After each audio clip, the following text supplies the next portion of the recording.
اللہ تعالیٰ آپ کو نفع دیتا ہے. آپ دوسروں کا فائدہ سوچتے ہیں, اللہ آپ کا فائدہ کرتا ہے. تو اس لیے نیکی کا کانسیپٹ جو ہے وہ ایسا ہے کہ آپ کسی کے لیے نیکی کر دیں, آپ کو آٹومیٹیکلی اس کا اجر اور ثواب ملے گا. لیکن گناہ جو ہے وہ گناہ صرف آپ کے کھاتے میں پڑ جائے گا.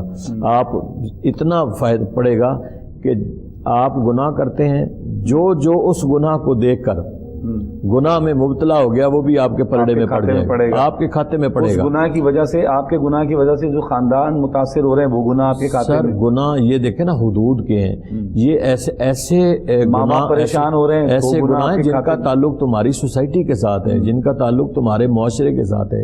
چور چوری کرتا ہے, کیوں قرآن نے کہا کہ اس کے ہاتھ کاٹ, اس لیے کہ تمہارا معاشرہ تباہ ہو جائے گا. اسی طرح آپ زنا کرتے ہیں, اس سے تمہارا معاشرہ تباہ ہو جائے گا. آپ ڈکیتی کرتے ہیں, راہ زنی کرتے ہیں, تمہارا معاشرہ تباہ ہو جائے گا. شراب پیتے ہیں, شراب سے تمہارا معاشرہ تباہ ہو جائے گا. بالکل. یہ جتنے گناہ ہیں, یہ جتنے, ان سے تعلق تمہاری سوسائٹی اور معاشرے کا ہے. صحیح. تو اس لیے ہم نے اپنے آپ کو کیا بچانا ہے. ہم اگر اس گناہ میں مبتلا ہوتے ہیں تو ہماری وجہ سے معاشرہ تباہ ہو رہا ہے. تو لہٰذا جو جیسے ہوتا ہے نا کہ آپ کسی کو ایک نیکی کی خیرات دیتے ہیں, اگر وہ نیکی کرتا ہے تو آپ کے پلڑے میں اس کا اجر بھی اللہ تعالیٰ لکھتا ہے. بالکل ایسے. اسی طرح اگر کوئی گناہ کرتا ہے تو گناہ کرنے سے دوسرا دیکھ کے گناہ کرتا ہے تو وہ بھی آپ کے پلڑے میں پڑے گا. صحیح. تو اس لیے ان چیزوں سے اگر کوئی بندہ سمجھے کہ میں یہ نیکی کرنا تو بڑی مشکل ہے, ولی بننا تو بڑا, بھائی کوئی مشکل نہیں ہے, بہت آسان ہے. کوشش کریں, اسٹرگل کریں, جس طرح ہمارے اسلاف نے کیا ہے کریں آپ.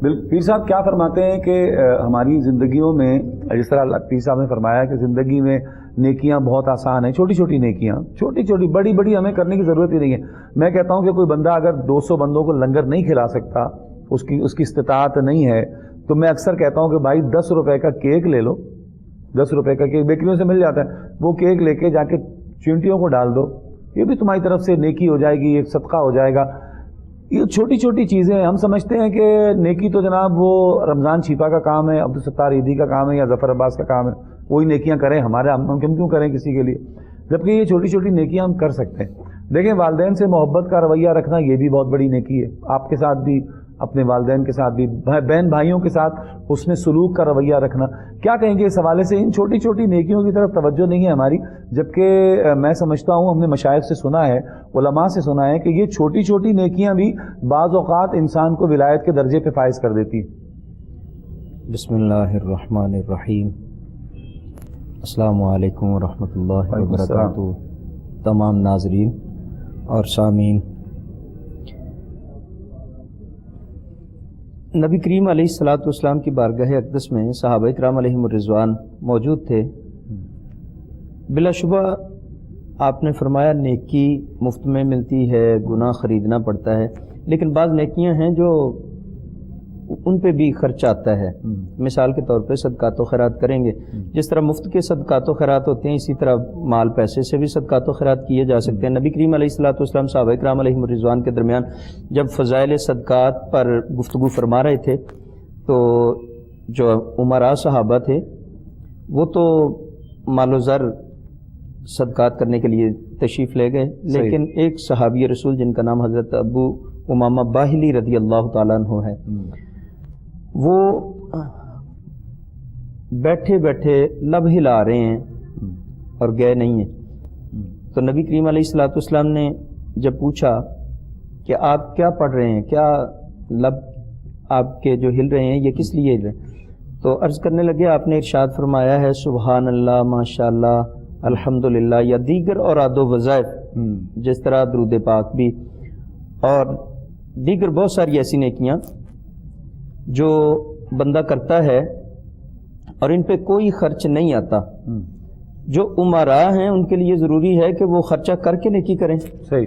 اور جو بندہ یہ سمجھتا ہے میرے پاس مال و زر نہیں ہے, اسے چاہیے نماز, عبادت, ریاضت یا سبحان اللہ کا ورد کر لے, ماشاء اللہ کا ورد کر لے, الحمدللہ, اللہ اکبر, یا دیگر اوراد و وظائف کے ساتھ بندہ نیکی کو حاصل کر سکتا ہے. اور اس کا اجر و ثواب جو ہے وہ نبی کریم علیہ الصلاۃ والسلام نے ارشاد فرمایا ایسا ہے کہ جیسے 1 کلو سونا صدقہ کرنے کے برابر ہے. سبحان اللہ والحمدللہ ولا الہ الا اللہ واللہ اکبر. تو جو بندہ اس طرح کوئی ورد وظیفہ کرتا ہے تو اس کو بھی اجر و ثواب ملتا ہے.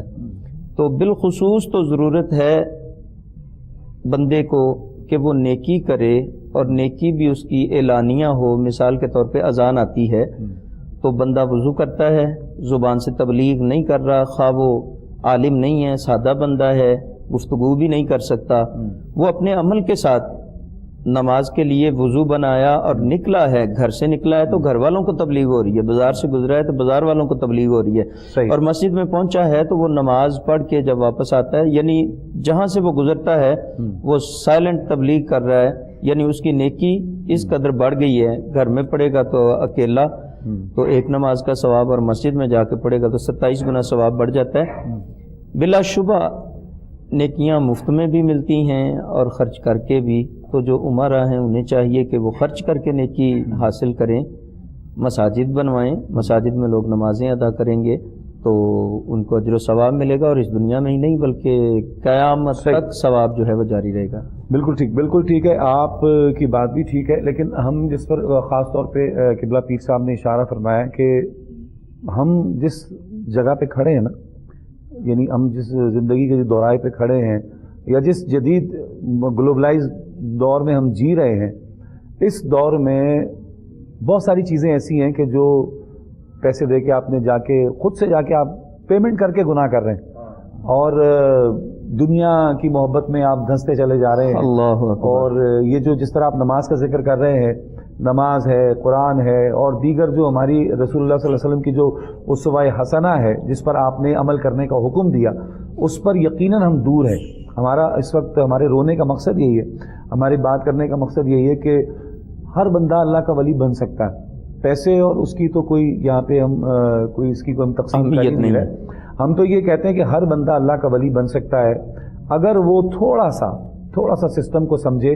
جس طرح قبلہ پیر صاحب نے بڑی خوبصورت بات کی کہ یہ جو ایک بڑی خوبصورت بات آپ نے ارشاد فرمائی تھی کہ جنت کے لیے جانا بہت آسان ہے، لیکن کیسے ہے کہ آپ اپنے محلے میں حسن سلوک سے رہیں، آپ اپنے ماں باپ کے ساتھ حسن سلوک سے رہیں، آپ اپنے بہن بھائیوں میں حسن سلوک سے رہیں. بیوی اگر ہے تو اس کو اپنے حقوق کا خیال ہونا چاہیے کہ میرے شوہر کے مجھ پر یہ حقوق ہیں، مجھے یہ ادا کرنے. اگر میں سمجھتا ہوں اللہ رسول کی بارگاہ میں نماز بھی پڑھتی ہے، قرآن بھی پڑھتی ہے، اس کے ساتھ ساتھ اپنے شوہر کے حقوق پورے کرتی ہے، تو کوئی وجہ نہیں ہے کہ کوئی کسی وقت اس کو بھی ولایت کا درجہ مل سکتا ہے. اس کے ساتھ ساتھ کیونکہ دیکھیں جو اللہ نے ہم پہ ڈیوٹی لگائی ہے، اگر میں بیٹا ہوں تو میرے اوپر ماں باپ کی ڈیوٹی ہے، اولاد کی تربیت، بیوی کی، شوہر کی، سب کی ذمہ داریاں ہیں. کال ہے حضور، میں صرف یہ پوچھنا چاہوں گا کہ یہ چھوٹی چھوٹی ذمہ داریاں کوئی اتنی مشکل نہیں ہیں، میری نظر میں مشکل نہیں ہے. اس پر کلام کرتے ہیں، ایک کالر کو شامل کرتے ہیں. السلام علیکم. السلام علیکم. السلام علیکم. وعلیکم السلام. جی جناب. عمران بات کر رہا ہوں، بات کرتے سر. جی جناب، خیریت سے ہیں؟ ٹھیک ٹھاک ہیں؟ اللہ پاک کا لاکھ لاکھ شکر ہے. حال سنا ہے سر، بہتر ہو. جی کیا پوچھ رہے ہیں؟ سر میرا سوال یہ ہے کہ شہر کے لوگ جو ہوتے ہیں وہ تو پڑھے لکھے ہوتے ہیں سر، لیکن دیہات کے لوگ جو ہے نا وہ ان پڑھ ہوتے ہیں سر. صحیح. چیزیں دو ہے نا سر، ایک حقوق اللہ اور ایک حقوق العباد. ہاں ہاں. حقوق اللہ تو اللہ تعالیٰ کے جو حقوق ہیں وہ تو سر ادا کرنے چاہیے، وہ اس میں تو معافی ہے. صحیح. لیکن جو حقوق العباد ہیں، سب انسان کی بخشش حقوق العباد میں ہے نا سر. جی جی. اگر حقوق العباد، کیونکہ علماء کرام صاحب موجود ہیں، تو ہمارے علماء کرام جب آپ پوچھنا کیا چاہ رہے ہیں تو تب جو ہے نا، آپ پوچھنا کیا چاہ رہے ہیں مجھے یہ بتائیے نا. جی کیا پوچھنا چاہ رہے ہیں آپ؟ ہلو، میں نے کہا آپ کیا پوچھنا کیا چاہ رہے ہیں؟ سر پوچھنے یہ چاہ رہا ہے کہ ہمارے علماء کرام کو چاہیے کہ وہ حقوق العباد پر زیادہ زور دیا کریں، تاکہ ہمارے دیہات کے لوگ جو ہیں، جو آپ اس وقت سن رہے ہیں، دیکھ رہے ہیں سر. جی جی بالکل ٹھیک ہے، بالکل ٹھیک ہے. اسی پر ہم بات کر رہے ہیں، ماں کے حقوق، بہن بھائی، محلے والے، رشتہ دار، سب کے حقوق پر بات ہو رہی ہے. انشاءاللہ مزید کلام کرتے ہیں. ایک مختصر سا وقفہ ہے، وقفے کے بعد حاضر ہوں گے. مجھے امید ہے کہ آپ ہمارے ساتھ رہیں گے.